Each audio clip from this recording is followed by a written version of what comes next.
It was an unusually warm Saturday afternoon in Asheville, North Carolina, on May 18, 2019. The spring sun bathed Carrier Park in golden light as families gathered to enjoy the weekend.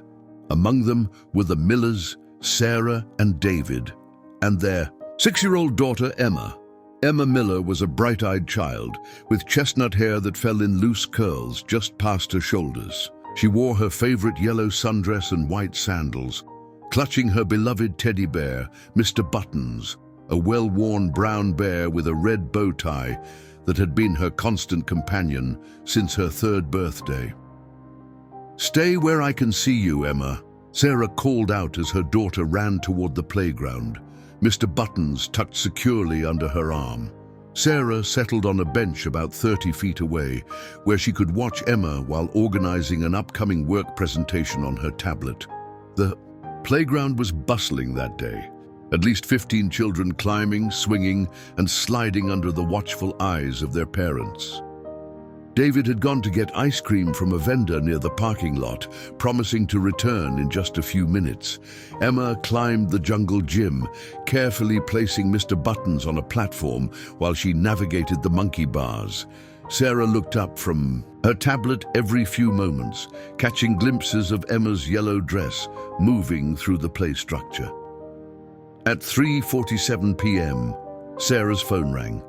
It was her mother calling about dinner plans for the following day. The call lasted less than 4 minutes, but when Sarah looked up again, scanning the playground for Emma's yellow dress, she couldn't spot her daughter.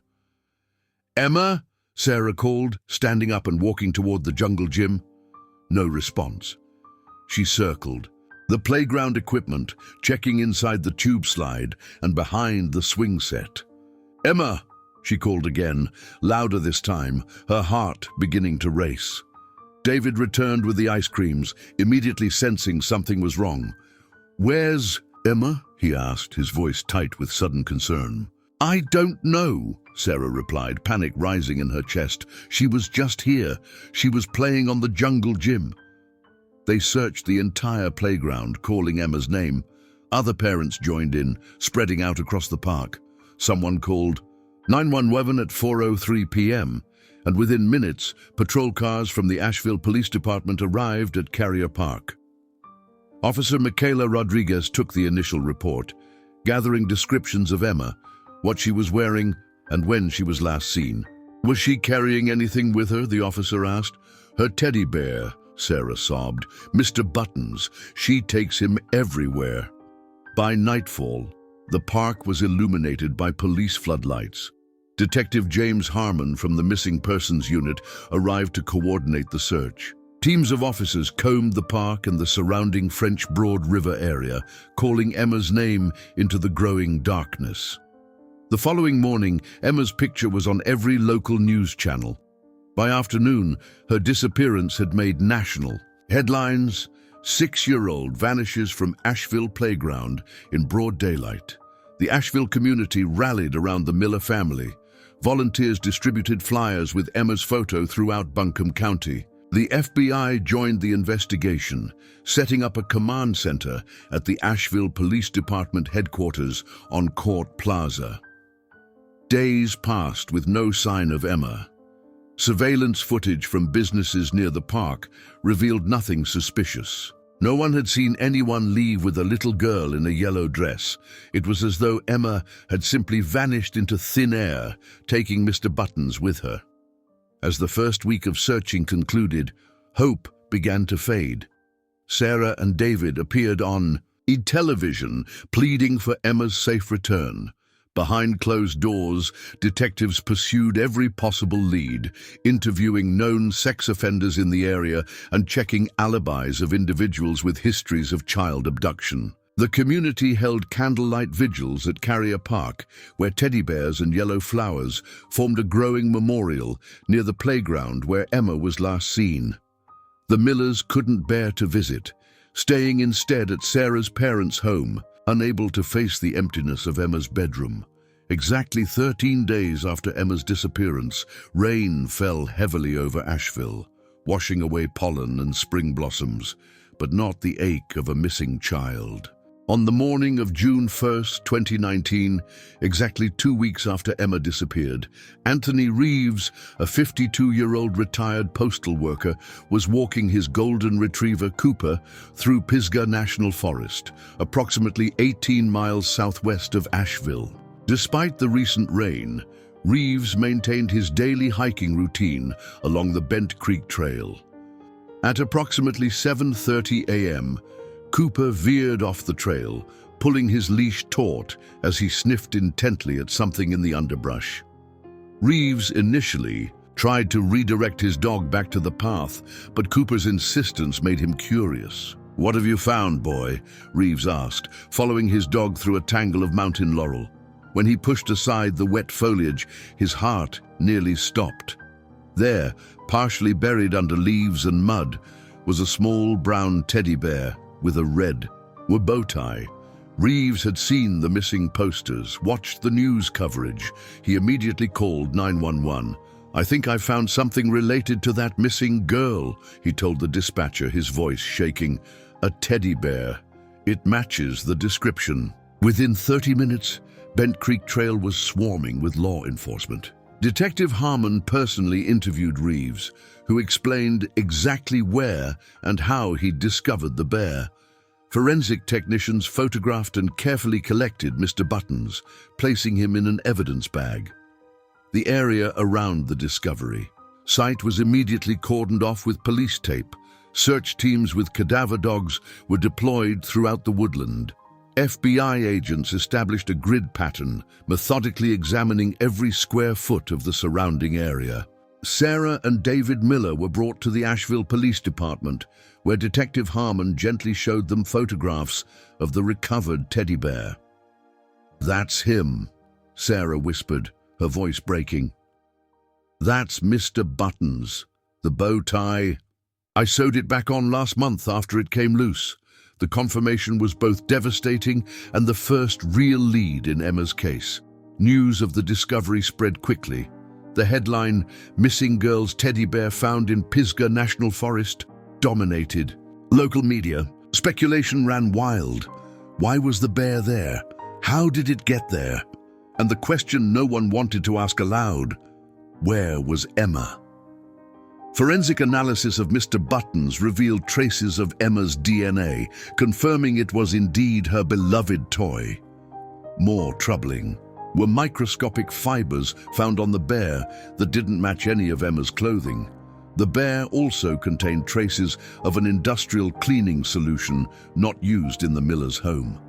The discovery of Mr. Buttons shifted the investigation dramatically. Detectives began focusing on individuals familiar with both Carrier Park and the Bent Creek area of Pisgah National Forest. Rangers and Forest Service employees were interviewed, as were members of local hiking clubs and outdoor organizations.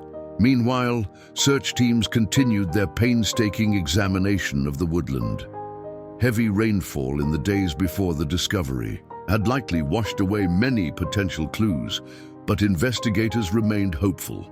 3 days after finding Mr. Buttons, a partial shoe print was discovered approximately 200 yards from where the bear had been found. The print appeared to match a men's work boot, size 11, though the specific brand couldn't be determined due to weather damage.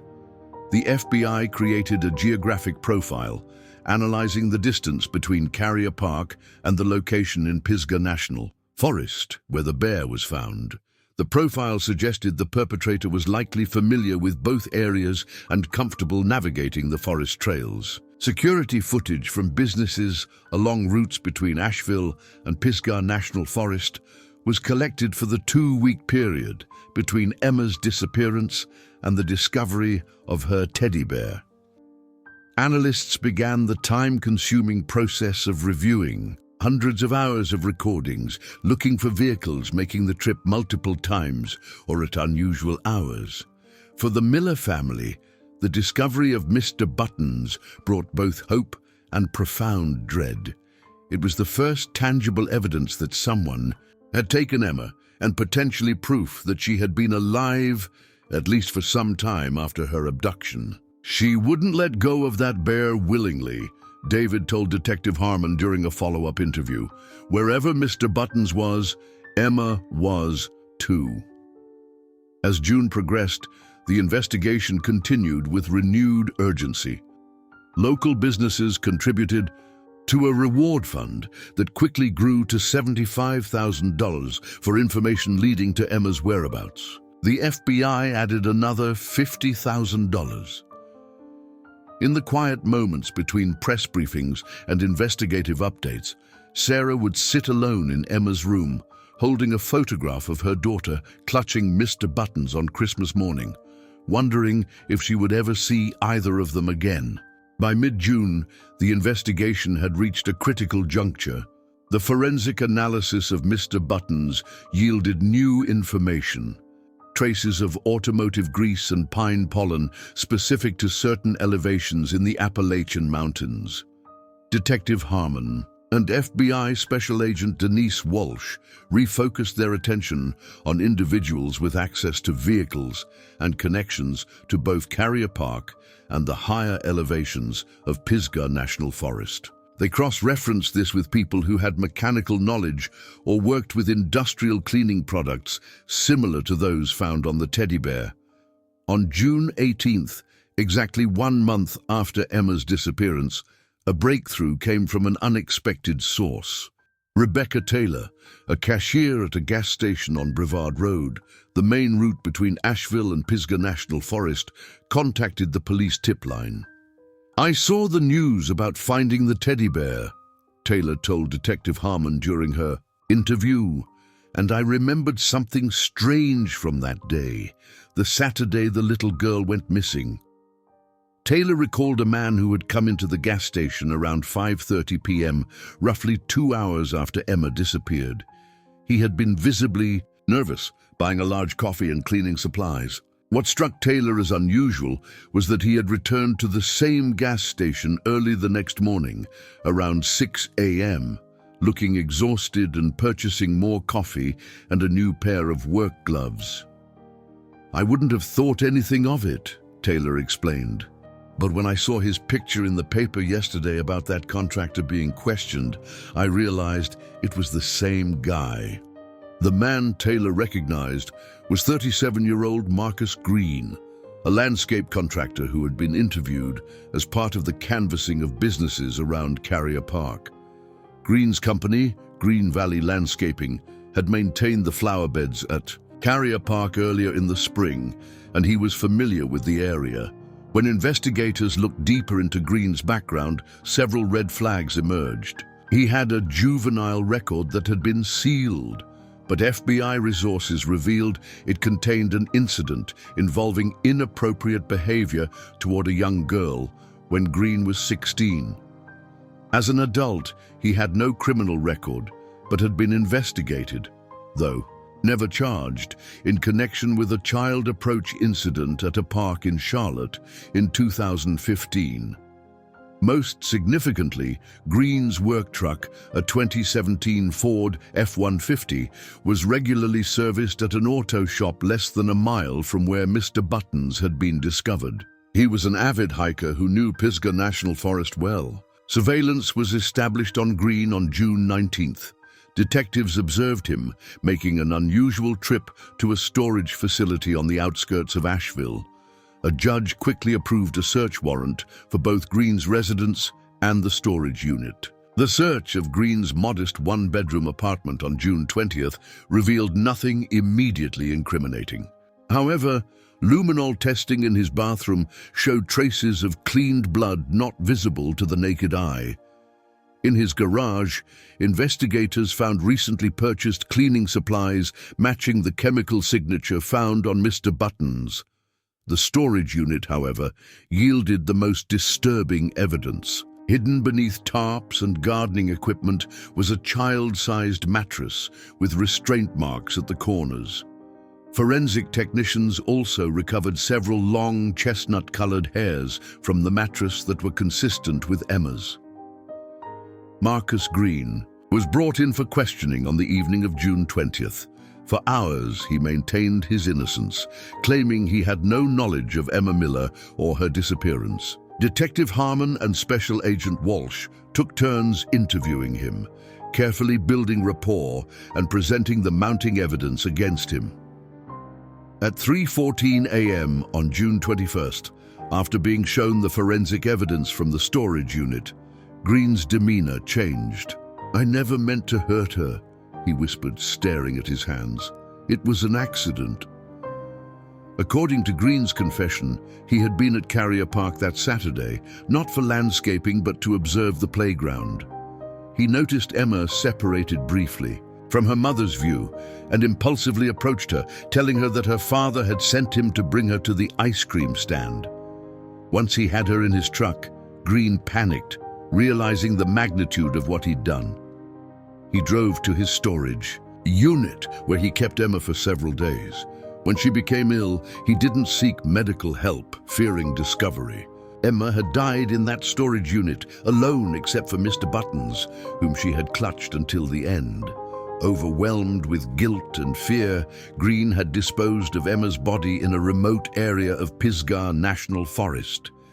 2 weeks later, consumed by remorse, he returned to the area and deliberately left Mr. Buttons, where someone might eventually find it. A subconscious cry for help, as psychologists would later testify. Green was charged with kidnapping, false imprisonment, and first-degree murder. The Buncombe County District Attorney announced the state would seek the maximum penalty. For the first time since Emma's disappearance, Sarah and David Miller had answers, though they brought no peace, only confirmation of their worst fears. The community that had rallied behind them in search of a missing child now stood with them in mourning.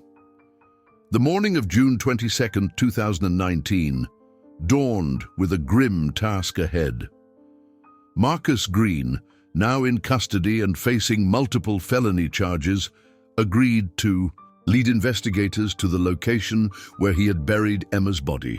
Under heavy guard and wearing a bulletproof vest, protection from both potential public outrage and his own potential suicidal impulses, Green was transported to a remote section of Pisgah National Forest. The site was nearly 5 miles from any marked trail, in a dense thicket of rhododendron and mountain laurel that would have been nearly impenetrable during the lush growth of late spring. Had Green not led them there, investigators might never have found this spot. FBI evidence response teams worked methodically, documenting every aspect of the scene before any recovery efforts began.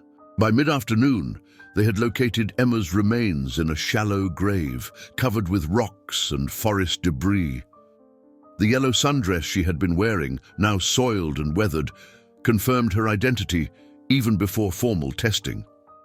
The recovery operation was conducted with profound respect, law enforcement officers removing their hats as Emma's small body was finally brought out of the woods.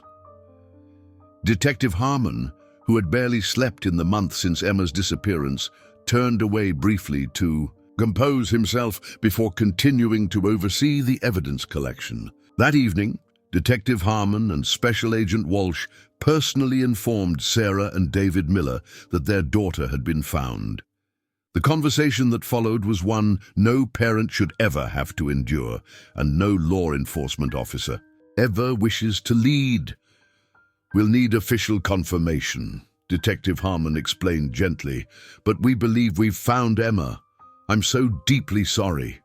Sarah collapsed into David's arms, her grief beyond words. David, struggling to maintain composure, asked the question that had haunted them both. Did she suffer? The detective could offer only limited comfort. "The medical examiner will determine the exact cause, but from what we can tell, and based on Green's statement, she developed a high fever.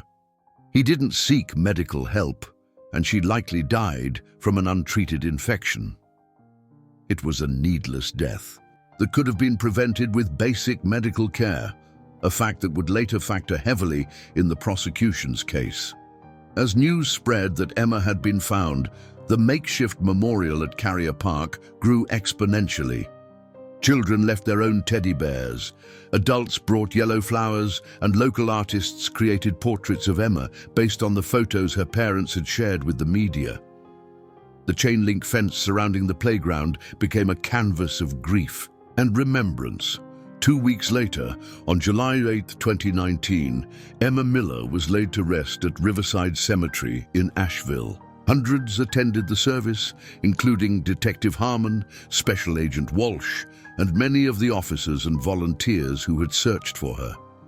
Though most had never met Emma in life, they had come to know her through their relentless pursuit of justice on her behalf. In a gesture that touched the Millers deeply, Anthony Reeves, the man whose morning walk with his dog had led to finding Mr. Buttons, approached them after the service. In his hands was a small teddy bear. "I know it can't replace the one she had," he said softly, "but I thought maybe, well, I just wanted you to have it." Sarah embraced him, thanking him through tears for being the one who wouldn't let his dog just move along that morning, for caring enough to call the police, for being the link that ultimately brought their daughter home. The legal proceedings against Marcus Green moved forward with methodical precision. The evidence was overwhelming, and on September 3, 2019, he pleaded guilty to all charges, accepting a sentence of life without possibility of parole in exchange for the district attorney not pursuing the death penalty. During his sentencing hearing, Green offered a tearful apology to the Miller family, claiming remorse that the judge described as too little, too late, and ultimately meaningless in the face of such a heinous crime. For Sarah and David Miller, no punishment could ever suffice. No outcome could ever approximate justice. They established the Emma Miller Foundation, dedicated to improving playground safety and supporting families of missing children. Their advocacy led to the creation of Emma's Law in North Carolina, requiring enhanced security measures at public playgrounds and parks. In the months that followed, Detective Harmon often found himself stopping by Carrier Park, sitting quietly on the bench where Sarah had last watched her daughter play.